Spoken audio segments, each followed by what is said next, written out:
Sa lawang iyan, itinapon ng bangkay ng iyong ama. Maraming salamat po, Ginoo. Wala kayong dapat ipagpasalamat, Ginoo. Ako ang may higit na may utang na loob sa iyong ama, gayong ang nagawa ko lamang ay magkipaglibing. Sinabi ninyong tumutulong ang aking ama sa pagpapaaral sa mga bata. Opo, Ginoong Krisostomo. Napakabait na tao ni Don Rafael. Nung dumating ako rito ay walang nakakilala sa akin ni isa. Wala akong dalang rekomendasyon at wala rin akong baong salapi. Gumawa ng paraan si Don Rafael upang magkaroon ng paaralan dito. Sa kanya umaasa ang mga batang mahihirap na nagnanais makapag-aral.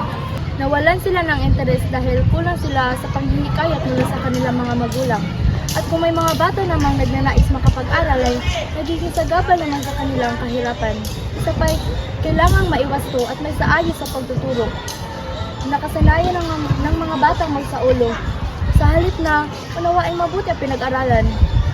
Bakit hindi nyo nagawang lutasin ang suliranin na yan noon pa? Ano ba ang higit na makakatulong sa kanila?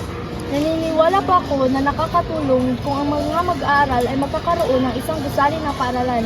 Kadalasan ginaganap ang kanilang klase sa silo ng kumbento sa tapat ng karwahe ng kura. Naiisturbo ang kura kung kaya madalas kaming nabubulyawan. Isa pa'y sinubukan ko silang turuan ng wikang Kastila at nangatuto naman sila, ngunit ako'y pinatawag ni Padre Damaso at ako'y kanyang hinamak. Pinagsalitaan niya ako na huwag kong gamitan ng wikang Kastila ang aking pagtuturo.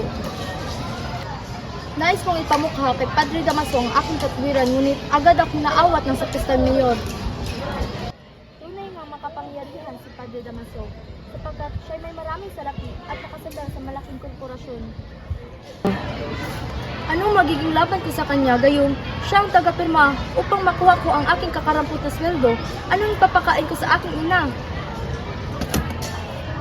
Nagkasakit ako sa sama ng loob nang sabihin ng isa kong mag-aaral na magsasakristan na lamang siya sapagkat nakapagpababa ng pagkatawang pag-aaral. Hindi kayo dapat mawalan ng pag-asa. Inibitahan ako sa pulong ng tribunal. Ito marahil ang magandang pagkakataon upang ihain sa kanila ang inyong mga suliranin. Binitawan niya ito at nagtatakbong palayo.